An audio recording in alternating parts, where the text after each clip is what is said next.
Hey folks, welcome to my channel. I am a vinyl community newbie, meaning that I'm just joining. I recorded my first video about 2 days ago or so, in which I introduced myself, said hi, talked about my reason for vinyl, why vinyl for me, and also showed a couple of records in my collection. So you can take a look at that. That's the first video on the channel. But I wanted to jump on here today to firstly shout out to Madame Sin, my first subscriber, who has given me a wonderful treat of recording a video of reggae 45s.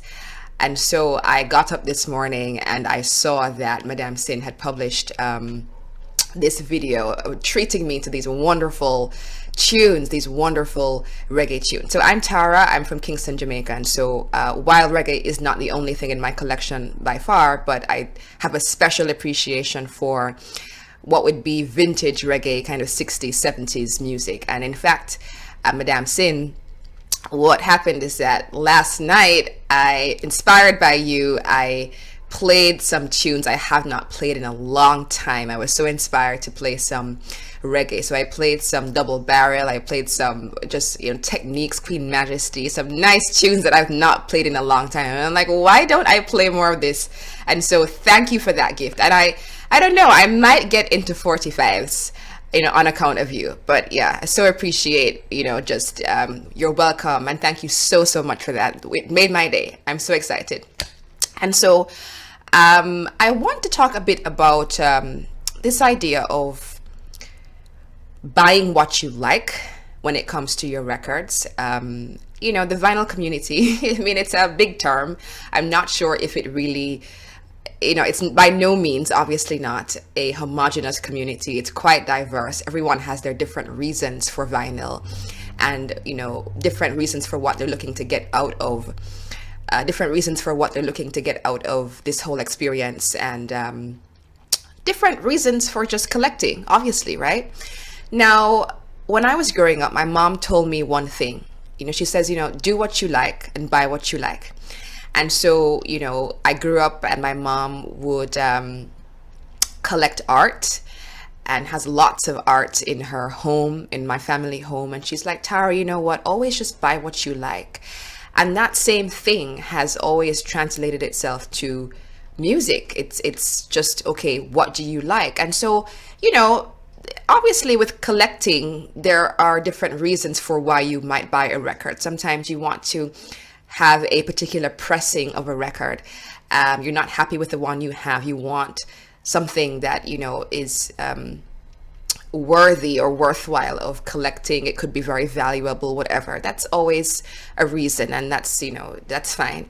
But I feel like sometimes in the community, perhaps we are led, some people might be led by what they think they have to have and what they think they have to like, as opposed to what they do like. I think it was Vinyl Richie, and if I'm misquoting Vinyl Richie, I so apologize, but I think it was Vinyl Richie who said in a comment, he's like, well, my favorite Coltrane is not a Love Supreme. And I'm like, yeah, I agree. Of course, there is the educational component of appreciating someone like Coltrane. Clearly, just sitting down and listening to what these greats did is just something to do. It's going to edify your appreciation of music, no question. But there's no reason in pretending to like something that you don't like. You know what I'm saying? And so I appreciate that. And so for me, I am principally motivated by just that pleasure component. I can't tell you how many times I've been watching a movie or something, and I hear a tune and I'm like, I have to figure who sings that. First of all, I have to hear that tune.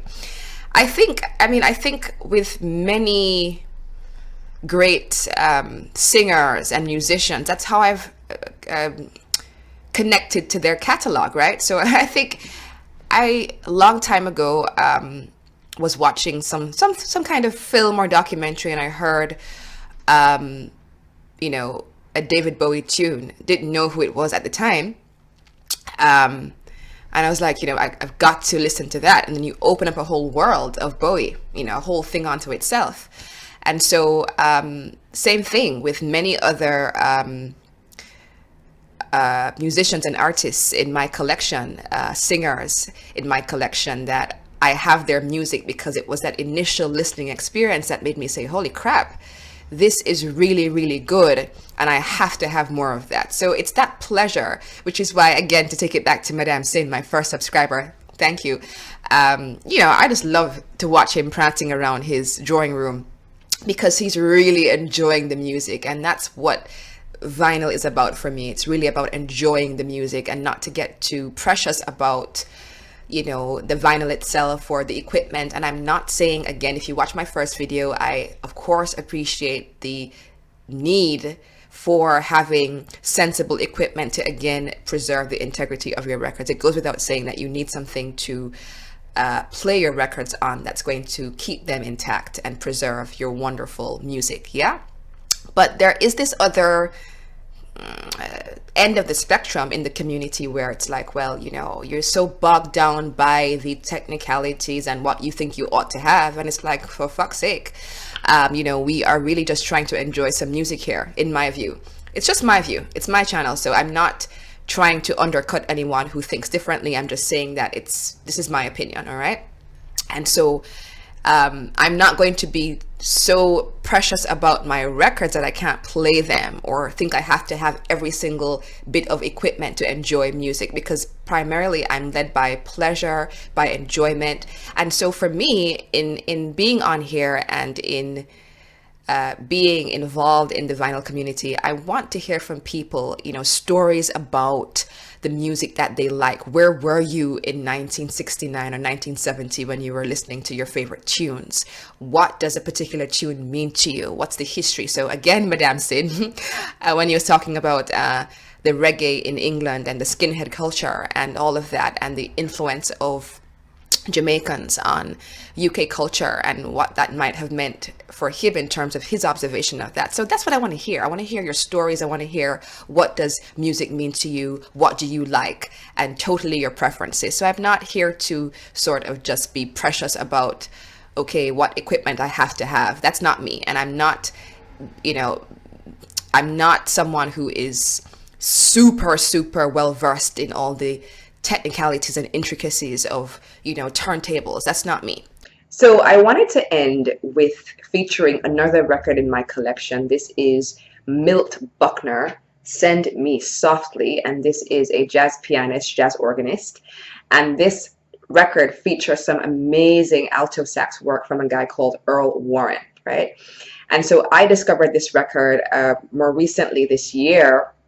And in fact, what happened is that my antique guy called me. He said, someone just dropped off some records. You want to come take a look? And I'm like, yeah, sure, of course, because I'm the only one who's buying these records, right?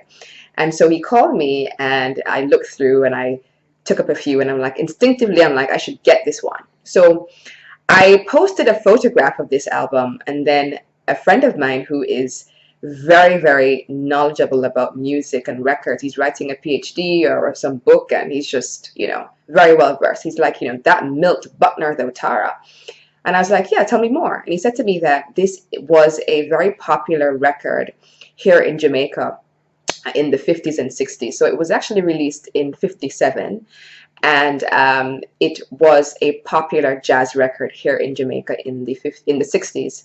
And so late 50s, 60s. And so it was kind of that sort of more accessible jazz. In fact, my friend described it as the kind of tap foot jazz. You can access it, good melody, all of that. Beautiful record. This is a regular on my turntable. So I'm just sharing that with you, that this Milt Buckner is something that is definitely worth checking out. It's called Sending Me Softly. So I'm going to wrap up now. I want to keep these videos short. Just not longer than 10 minutes is my intention. So thanks for watching, guys. Have a wonderful rest of your day, and looking forward to connecting with you again soon. Take good care. Big love from Jamaica. Bye.